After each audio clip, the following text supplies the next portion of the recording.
Hi guys! Welcome back to my YouTube channel! For today's video, tayo ay gagala sa Baguio. Sound check 1, 2, 3, 4, 5, 6. Ay, teka. Hello, hello, hello, hello.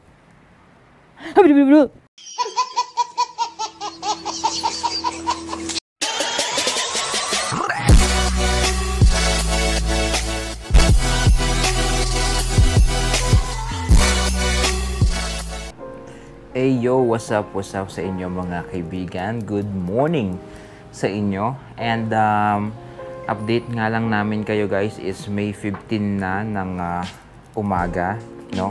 And it's currently 10:11 AM. Ito na yung second day of our vlog dito sa Baguio. Yun, na-promise ko din kasi kay Kumarin yung Ella at sa sarili ko na this time, ipapapatuloy namin yung vlog hanggang sa matapos yung vacation namin dito. So, ayun guys, as you can see, ay pakita namin sa inyo yung mamaya. Meron kaming nakainan na vanilla coffee before kasi hindi na namin na-i-vlog yun ng maayos. So, samahan nyo kami guys sa aming vlog na ito ngayong araw. Yeah, let's go.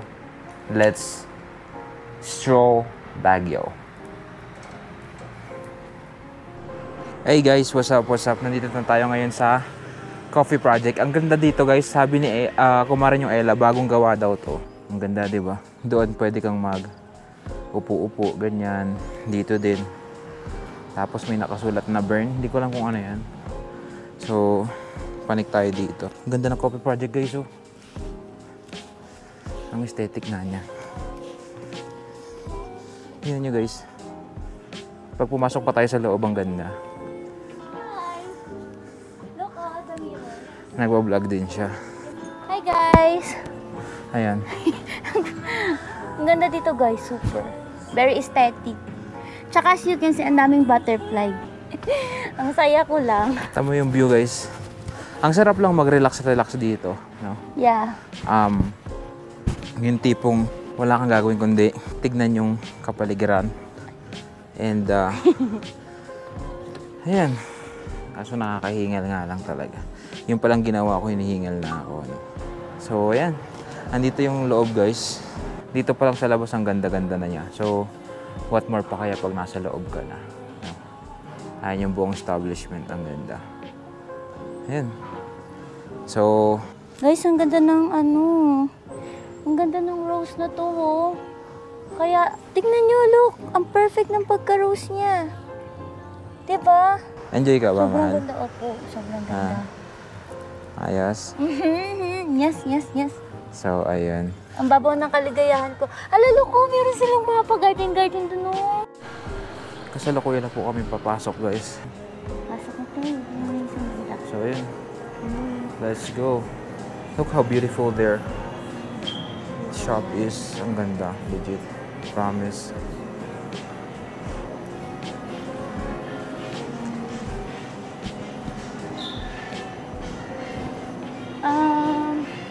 Gandang aesthetic nung nila guys.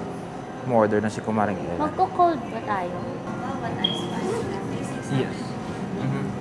Ayan na, naka-order na yung Kumaring yung Ella. Ang ganda talaga oh guys. So tara, libutin natin. Maririnig naman natin si Kumaring Ella. So ayan. Dito ang ganda dito guys oh. Ang sarap mag-picture dito oh. Look. Oh my goodness. So aesthetic po. Nice. May mga palibro-libro sila dyan. Welcome to Coffee Project Bern. Ang ganda dito guys, oh. Legit. Promise, ang ganda. Promise, promise. Paano kaya nila naisip to, no? Kung sa GoPro nyo titignan guys, para siyang natural light lang. Pero iba ang ambience dito guys, legit. Tapos may mga pa-table silang ganito. No? So, ayan. Sa labas naman, guys, eto. Tignan nyo, guys. Thank you. Ang ganda. Diba? So, yun lang. Gusto lang natin silipin itong mga to. Dahil, sabi nga ng Kumarin yung Ella, bagong gawa daw ito. Yeah. I think, last year lang siya asawa. Ayun, mga per last months. year. Ha? Mga bare months. Bare months? Last year. I'm not sure, pero basta ano siya, newly Newly established. built, no? Oo. Pero ang ganda talaga niya, legit, Oo. promise. Very Ayan, siya, aesthetic. Ayun, ang ganda Pa-vintage dito. vibe. Ayan. Yan yung perfect angle niya. One eternity later. Here you go, guys. Ganda. Welcome to Vanilla Cafe. And this is as you guys can see, isa to sa mga pinuntahan namin before na hindi namin na-vlog na isa sa mga aesthetic restaurant. Saan mo gustong pumesto? Ay, menu po ba? Saan kayo uupo? Kahit saan, pili ka na. Dito na lang daw po. Thank you po. Thank you. So, ayun. This is how it looks like, guys. The view. So, ayun. Nagbago na yung setup niya. Before, it was, what you call that? It was so colorful. Yeah. There's a lot of colors in here. Like, there's some pink, yellow, green, if I'm not mistaken. And, Orange. I remember some glass, like a cup of glass that they have here. Yung nila, parang nga ba yun yung sa mga wine, no? Parang ngayon, may pagka-vintage na siya. Oo, hindi na siya yung colorful. Dati yung nakalagay dyan, punong-puno yan ng flowers. Flower siya. Tapos, ang ganda dati talaga. Pero maganda pa rin naman yan, di ba? Yes, it's so like, I like Classic it. na siya. The vibe is so retro. Yeah. Retro vibes. And then, Order na tayo. real quick, we're just gonna order some food and probably I'll just show you guys what kind of food we're gonna order and yeah, I'll just see you guys in a second.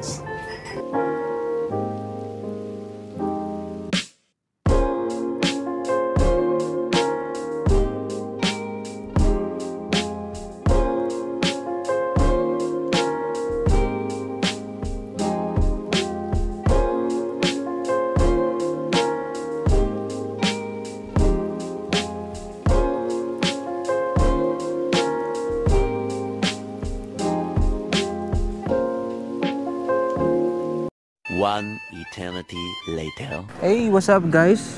Hi! Ayun. Nandito na kami sa aming paroroonan, second destination. Kanina lang is nasa, Grapevine na pala yun, hindi na pala siya Vanilla Cafe. Kanina nasa Grapevine. Yeah. Ngayon is nandito na kami sa Valley Point, kung saan, Gift niya daw po sa akin. ayun, kasi anniversary namin, guys. 3 years Thank anniversary. you! So, For that. magka-camping kami for 1 day. And mamaya makikita nyo kung anong meron dito. Sobrang ganda dito, guys, no? As you can see, dito papasok na tayo. Kita nyo naman, guys, view pa lang. Sobrang foggy dito, guys. So, hey, what's up, what's up? Nandito na kami sa Valley Point. Medyo umuulan nga lang. So, bigyan ko lang kayo ng a little bit glance of the view here, no? So, as you can see, ito yung view namin. Medyo lumalakas na yung ulan, guys. Ayan. So, sobrang ganda dito. Kaso nga lang talagang umuulan lang talaga. And balak pa sana namin talagang mag-activity ni Kumarin yung Ella para makapag-airsoft, ganyan. Para bukas isa na lang gagawin is na lang sana, archery. Kaso nga lang, ayan, umuulan. Lumalakas. So, yeah. May problema tayo, guys. Medyo medyo nagkakaproblema kami, guys, sa tawag dito, sa battery ng GoPro. Kasi yung binili namin, hindi pa na-charge. So, ibig sabihin factory charge pa lang siya. And hindi siya kasi ganun na, hindi siya GoPro brand.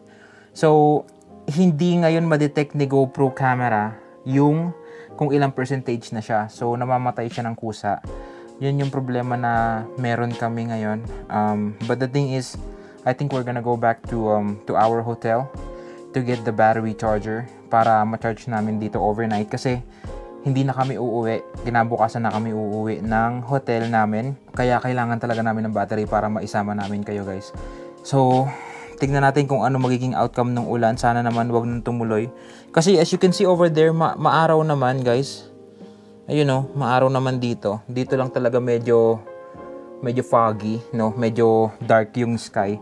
Kaya, ayun, let's see na lang. Dumidepende na lang yung activities natin kung matutuloy ba yung ulan or not. Buti ito bagong battery yung gamit ko ngayon. Buti hindi siya namamatay. Pero I don't know. Let's see. It's 70%. Kanina 80%. Ngayon pa lang ako nag-vlog. So 10% na yung nabawas. Anyways, let me just go ahead and get my battery charger so I can charge my battery. Ano po ba yung dapat kong i-update sa inyo? Ayun guys, ayun yung view namin. Ano to guys? Glass. Glass siya. Ito nga pala yung kubo namin. Meron siyang TV. So, ito yung kama guys. Tapos, ito yung mirror. May mirror kaming malaki dyan. And ito lang yung source of light namin. Nandito lang siya. So, ito rin yung banyo. No? Malinis naman. Ayan. 'Di ba? May heater na rin siya. Tapos, dito banda yung ay wala siyang shower area. I think ito na rin yung shower. Ayan na rin. Ayan. So, yeah. Ganun lang siya kasimple, guys. Ang hinahanap ko lang talaga dito, guys, is yung view, no? Look at the view. Look how nice it is. 'Di ba? At saka gusto ko lang din na, alam mo yon, makapag-senti kami ni Ella, ng girlfriend ko, para makapag-usap ng seryoso or ng mga kung ano man mapag-usapan sa buhay. 'Di ba? So yeah, anyways guys, pakiramdaman ko yung wala naman na palang ulan, no? We just want to enjoy the scenery, and at the same time, we want to cherish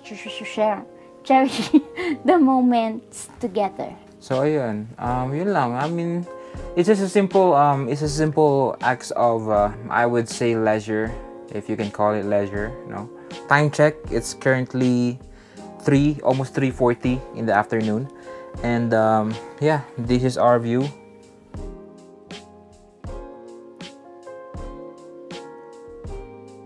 Na-stress ako sa battery ko, Look at the view. Hindi nagugustuhan, scam tayo ng Hindi, try lang natin i-charge. Sabihin mo sa kanila sinong umorder ng battery, dali. Ay, ako po. Wait, it's not my fault to. Factory defect. 57% na lang. So yeah, we're just gonna go ahead and probably just get the battery. And yeah, siguro may enjoy natin to bukas to. Anyways guys, I'll just see you in a second. So ayun, what's up sa inyo mga kaibigan. Nandito na naman po tayo nagbabalik sa ating voice over. Ayan, pasensya na kayo guys kasi sa sobrang pagod ko nung mga araw na ito, hindi ko na naikabit yung aking wireless microphone. Yes, napakagaling mo, Clarence. So ayun guys, kinakausap yung camera as usual para i-update kayo sa aking kung ano yung nangyari pagkatapos kong mag-end ng transition nung previous video. Gabi na nito, alam ko, naaalala ko. At kinuha namin dito yung battery charger ng aking GoPro para maisama namin kayo kinabukasan. So, ayun guys, pasensya na kayo guys. Sa sobrang pagod ko talaga, hindi ko na rin talaga alam kung anong aking ginagawa. At ayun, maraming salamat sa inyong panonood guys. And please like, share, comments, and subscribe na kayo para updated kayo sa aming mga video. Kung hindi naman okay lang, maraming salamat guys. And I'll see you guys next time. Peace.